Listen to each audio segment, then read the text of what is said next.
بعد میں ہم نے سیکھا اولاد کے اوپر، پھر ہم نے سیکھا شادی شدہ زندگی کے اوپر، 3 اور چوتھا ٹاپک اور بھی تھا، وہ ہم یہاں پہ نہیں لکھیں گے کیونکہ زیادہ ہو جائے گا۔ یہ خاندانی زندگی جو ہے نا، یہ میرے اور آپ کے خدا نے پہلا گھر بنایا، کہاں پر بنایا تھا؟ کہاں پر بنایا؟ باغ عدن میں۔ اور خدا نے کیا کہا تھا؟ جن نکالی کا پیدائش کی کتاب، اس کا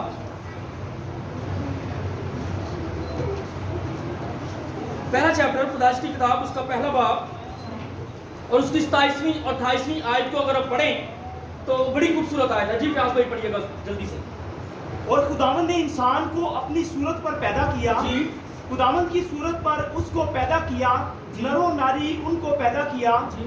اور خداوند نے ان کو برکت دی اور خداوند نے ان کو کیا کہا؟ کیا دی؟ برکت دی۔ آگے اور کہا پھلو اور بڑھو اور بڑھو، زمین کو محکوم کرو۔ خداوند نے بلیس کیا ہے، برکت دی ہے پہلے خاندان کو، پہلے گھر کو، اور وہ گھر کہاں سے ہے؟ باغ عدن سے، خوشحالی کے گھر سے۔ اس گھر کو خداوند نے کیا دی ہے؟ بلیس کیا ہے، برکت دی ہے۔ لیکن اس خوشحالی کے گھر میں لڑائی جھگڑے کب ہوتے ہیں؟ کب ہوتے ہیں؟ جب یہ اولاد پیدا ہوتی ہے، جب خدا انسان کو ماں باپ بناتا ہے،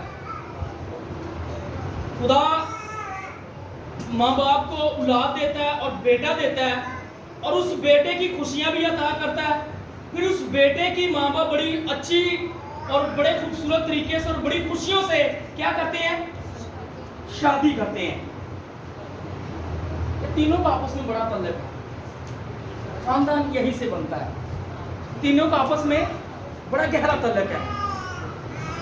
بائبل کہتی ہے، اگر آپ احبار کی کتاب پڑھیں، آگے نہیں بڑھیں گے ہم، احبار کی کتاب پڑھیں، وہاں پر لکھا ہے کہ وہ اولاد جو اپنے ماں باپ پر لعنت کرتی ہے، وہ کیا کی جائے؟ کیا کی جائے؟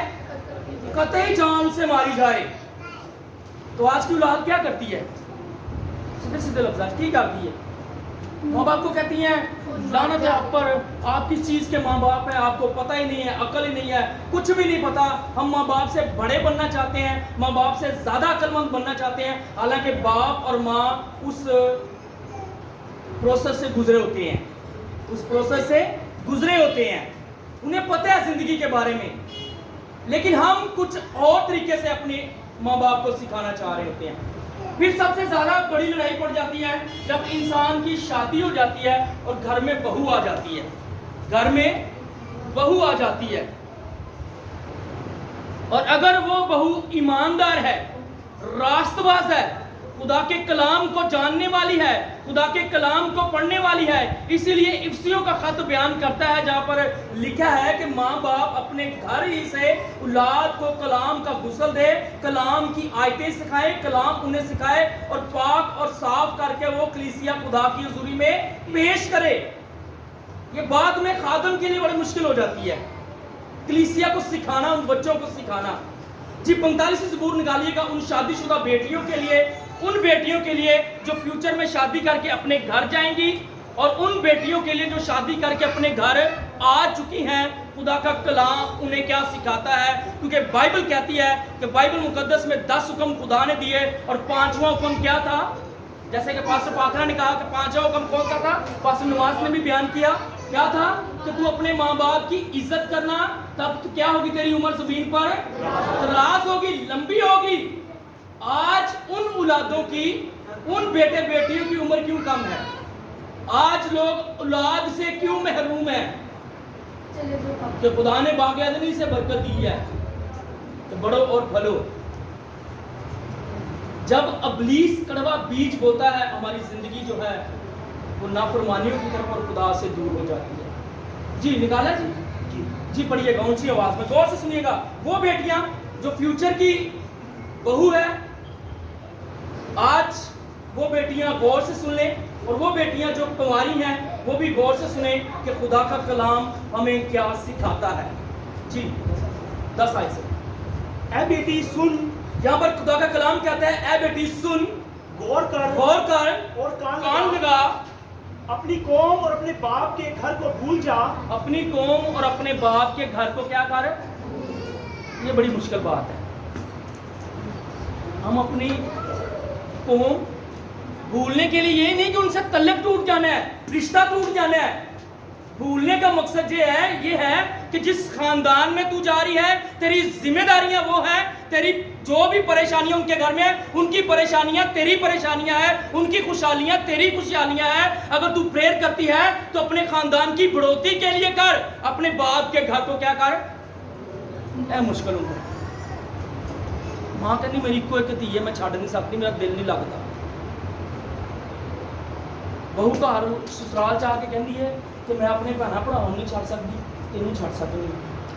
بہو سسرال میں آ کے کہتی ہے کہ میں اپنے ماں باپ کو کس طرح سے چھوڑوں جن کے ساتھ میں نے اتنی لمبی زندگی کی ہوئی ہے, ان کی یادیں میں نہیں بھلا سکتی.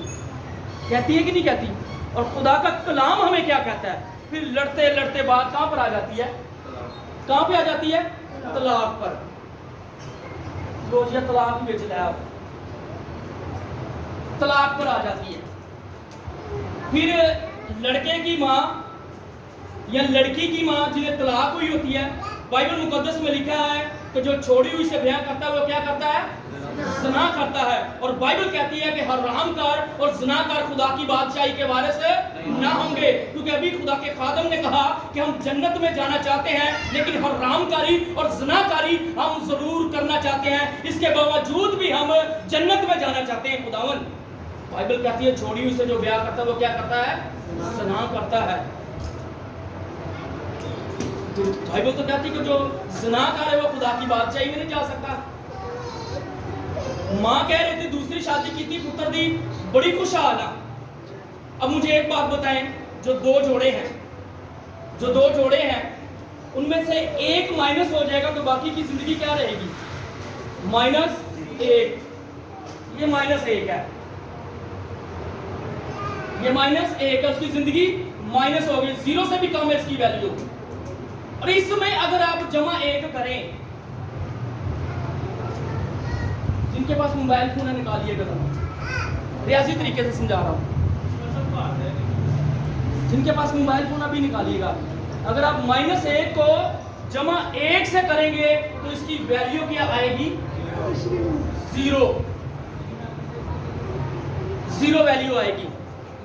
پھر آپ کس طرح سے سوچ سکتے ہیں کہ ہم دوسری شادی کر کے خوش ہیں؟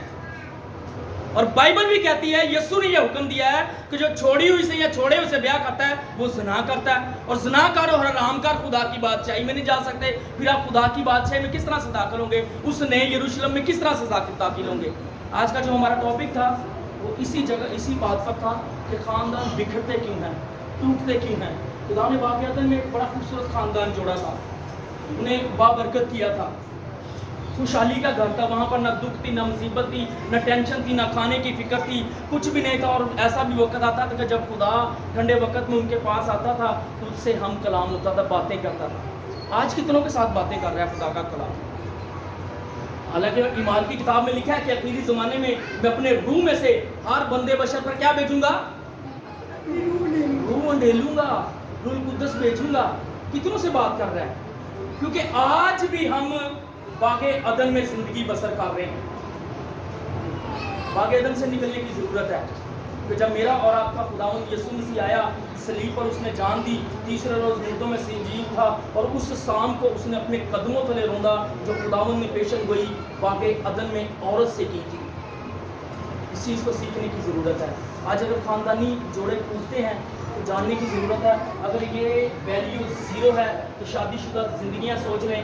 پہلے نمبر پر شادی سوچ سمجھ کر کریں, اور اگر شادی ہوتی ہے تو کوئی گزارا کریں, ایک دوسرے کے ساتھ کمپرومائز کریں. اور اس بات کو کس قوم نے بڑا اپنایا ہوا ہے؟ کس قوم نے اپنایا ہوا ہے؟ ہندو قوم نے. ہندو جو کڑی نو توڑ دے گا نا, یہ جی 14 کی رسم ہے جو سوٹنے نا پیچھے, یہ ہندوؤں کی رسم ہے, یہ ہندوؤں سے ہم نے اڈاپٹ کی ہوئی ہے. یہ کیوں بلا کرتے ہیں؟ کیوں کرتے ہیں بلا؟ کچھ لوگوں نے پوچھا کہ اس کا رزق جو ہے یہیں پہ ختم ہو گیا. اپنے کہا جا کے پوچھا نا, یہ ہم نے ہندوؤں سے اڈاپٹ کی ہوئی ہیں. اور ہندوؤں نے ایک بڑی خوبصورت بات بائبل میں سے سیکھ لیا ہے. بیٹی کو جاتے ہوئے کہتے ہیں کہ بیٹی اب جس گھر میں جا رہی ہے اس گھر سے تم نے لڑکے نہیں آنا, بلکہ تیری اس گھر سے میت نکلے